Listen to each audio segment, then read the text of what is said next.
What's up everyone? Did you know that an entire loaf of banana bread at your local bakery shop will cost over $10? Yet you can almost make the exact same thing at home for only $1.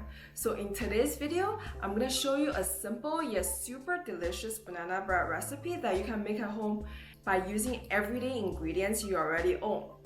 And as an add-on bonus, I'm going to show you some tricks that will make your final product look visually appealing and Instagram worthy.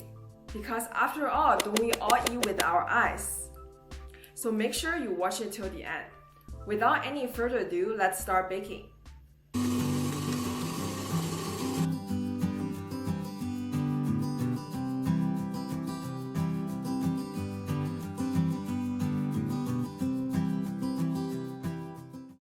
Alright, the very first thing you should do is make sure you start preheating your oven at 350 degrees Fahrenheit. The basic ingredients you need is a 1.5 cup of all-purpose flour, a room temperature, a half stick of butter. You need some kosher salt, baking powder, yogurt. So this one is substitutional. I've seen people use sour cream or sometimes mascarpone. And then you need 2 room temperature eggs, and then 1 cup of brown sugar.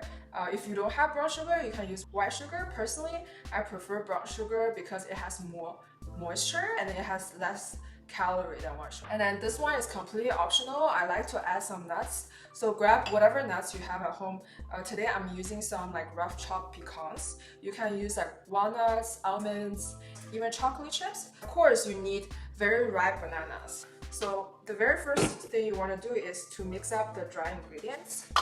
So this is a 1.5 cup of flours.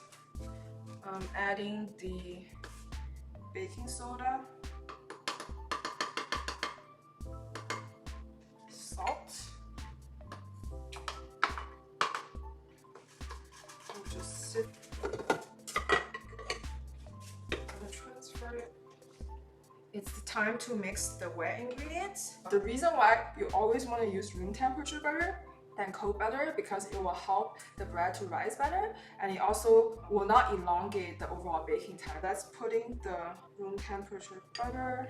Let's add the sugar and then the yogurt. Now let's whisk them all together. Okay, while we're whisking, we want to make sure our wet ingredients are properly combined. And then I'm going to smash up the bananas.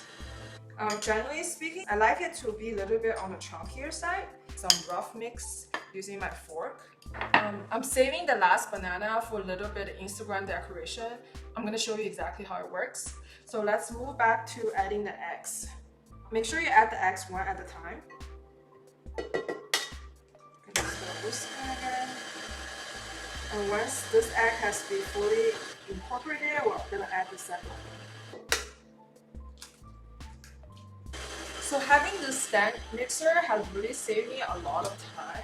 That's why I decided to invest in it. So if you're like a baking enthusiast like me, I highly recommend you to invest one because it does save me a lot of time and then manpower in general. Start adding our like dry mixture. Just gonna leave it on stir until they're thoroughly combined.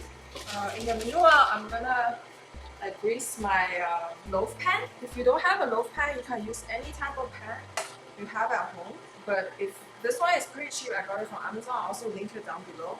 It's a 9x5 loaf pan. I'm gonna grease my pan using butter. You can also use oil.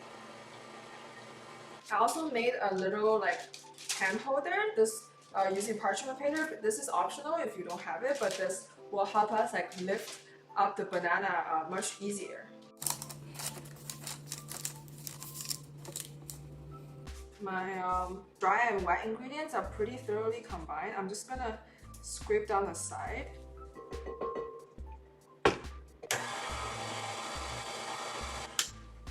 Okay, great. And this is like the texture of it. Now time to add the bananas. And in this stage, make sure you just fold it in. Now I'm gonna add my pecans. Again, you can substitute with any nuts you like. Fold it in. And the next step is I'm gonna transfer this to the pre-greased banana loaf pan right here.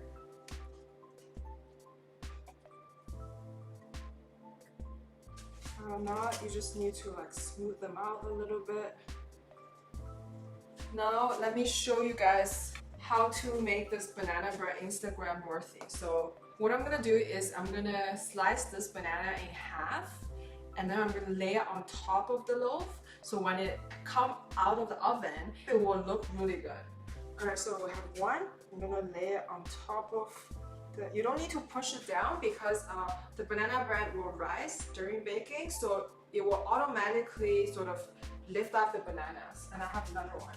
Alright, so I'm gonna lay them symmetrically, side by side. This is what the decoration looks like with bananas on top. Alright, before I pop them in the oven, I'm gonna do a final touch by just adding a little bit of brown sugar. And I'm just gonna gently sprinkle them on top. Alright, there you have it. So let's pop this baby in the oven. Now we just need to leave it baking for 1 hour. Let me set a timer and we'll be back in an hour. Hey guys, now the banana bread just finished baking after 1 hour. It smells so good in the kitchen. So I'm gonna take it out and see how it turns out. Look at this. Look, it looks amazing. It's also risen really well. So I'm really excited to try out. So the 2 bananas I added on top. And then the brown sugar, you can see a little bit of caramelization. Oh my god. I wish you guys can smell it, but it smells like heaven. Alright guys, we have waited a few minutes for the banana bread to cool. Now it's the time to cut it up. I don't want to destroy this presentation, but for the ends, I like to cut it out more like, not exactly vertically, to get a nice angle. Really well baked. You can see a bits of banana chunks in the middle as well as the walnuts. It's so moist and soft. Let's taste it.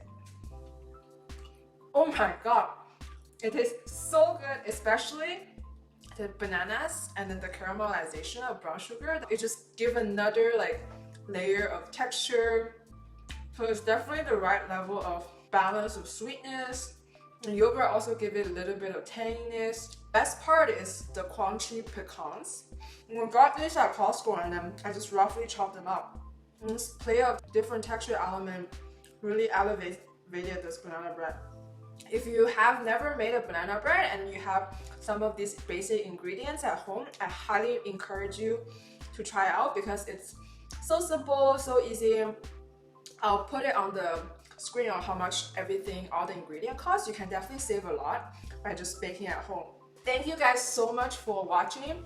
Please do comment and let me know if you end up trying this recipe. I'll make sure I post the ingredients and the steps in the description box as well as on my Instagram channel. Please make sure you guys check them out. This concludes my video and I hope to see you guys in the next one. Bye!